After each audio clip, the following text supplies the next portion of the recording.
not successful. I mean, you can't sit there and say it's working. I mean, we're not successful on first and second down. We haven't been successful in the first half of games. Chip Kelly says he has to do a better job play calling. Stephen A., are you surprised by this? I'm shocked.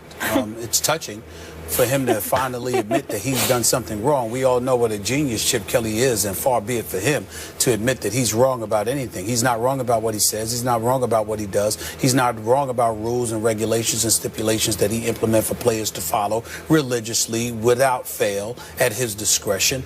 He's not wrong about anything. And so whenever he definitely finds himself in a position where he has to admit that he's wrong, it's clearly an epiphany. It's clearly something that should touch our soul and to make us all recognize that indeed he is human, because he has come across as incredibly robotic in his tenure with the Philadelphia Eagles. We're very touched by what we have seen. The multitude of bodies that have departed from Philadelphia in favor of guys that he thought were best for the team, who clearly don't appear to be that way at this particular juncture. They're 1-3 on the season.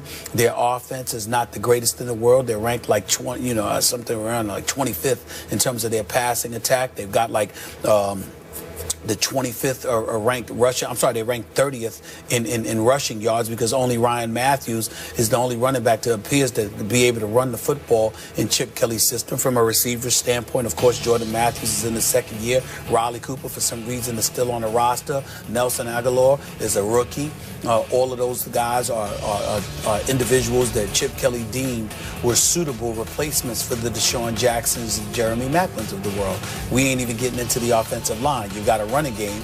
You go and you get DeMarco Murray and Ryan Matthews, but you decide that you don't need Mathis and Hermans on your offensive line. And you've got a guy like Lane Johnson acknowledging that the offensive line is the Achilles heel of this team. They're the guys that are not showing up and producing. And if you don't address the line of scrimmage, most NFL aficionados understand you're not going to have a level of success. But no, of course, Chip Kelly doesn't feel that way. He's boy wonder. He's the boy genius. Of course he doesn't think like that. Absolutely not. So what our line of scrimmage, our offensive line, stinks right now. So what of our defensive line is suspect. Makes no difference whatsoever. We don't have to win at the line of scrimmage in my system because I'm Chip Kelly.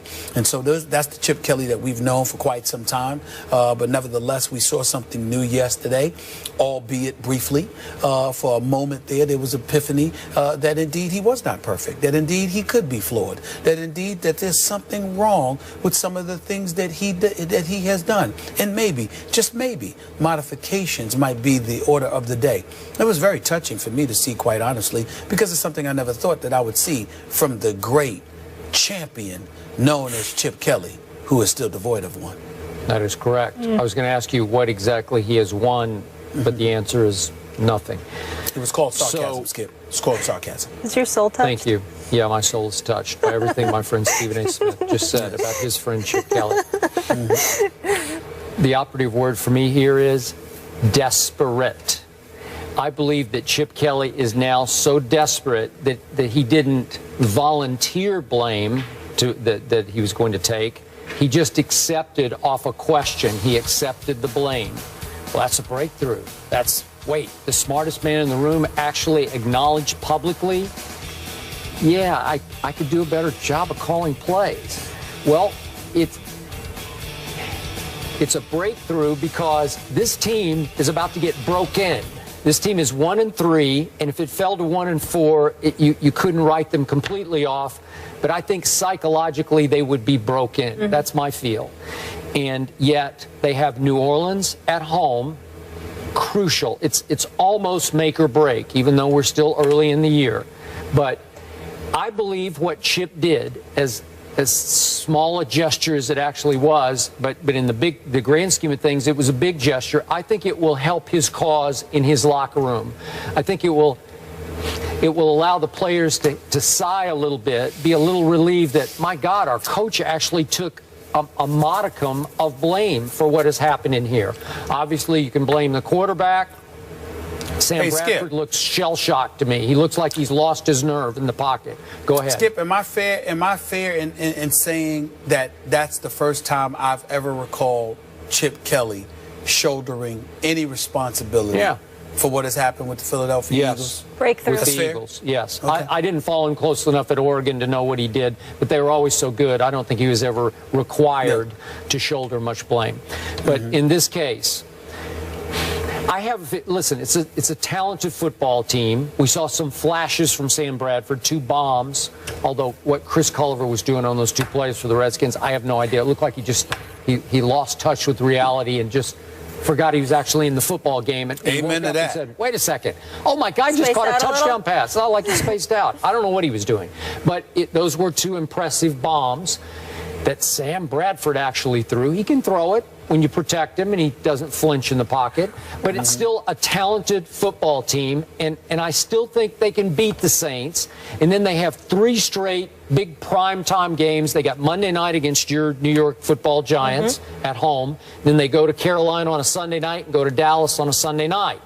Well, I don't think I'm not going to write them off yet, because I could see them winning 3 of these 4 games. I just could. And they could get in, as we just talked about, in the NFC East, you could get right back in the hunt. And if they do get back into the hunt in the NFC East, I think you'll look back at that moment in that press conference as maybe a pivotal turning point for Chip Kelly, that he said, yeah, I could do a better job. And his players are like, thank you. Now let's heave a sigh of relief and let's pull back together and let's go beat the Saints. And well, I think all Chip Kelly needs to remember is, try emulating some of the things that have worked on an NFL level for a change instead of trying to reinvent the wheel. Yep. The NFL is the NFL. There are certain things that just ain't going to work. And there's no question that I believe the Philadelphia Eagles have elite talent in the NFL. Yeah, they do. At some positions. Sure. I really, really believe. They're not scrubs. They're not scrubs. They can play. But I think that he's trying to bring a level of finesse to the game. And guess what? When your chest is getting caved in, or your knees are getting cut from out under you, or you get knocked upside your head, finesse ain't gonna save you. You need some rough riders out there, and Chip Kelly's better get with that program. I'll go on record. They will beat the Saints at home. I know that's not a big deal, but favorite. I just think they'll beat them. We'll see. We'll see. Right. All right. Do you guys think the Colts are done? Andrew Luck is out. Matt Hasselbeck is in. Should Stephen A. be concerned about some bad luck hitting the... Forget him. It's my fantasy quarterback. Oh, well, that's all that matters. Yeah, obviously. Yeah. We'll be back in a minute. So I play to win. So far ahead, you cannot catch me in this game. You're not an option. This is a witch hunt. I'm sick to death, dead wrong. The odds are in your favor. No, you don't. Up high and dry. Up high and dry. It's unbelievable. Tell me you can't close that deal. I won the fight.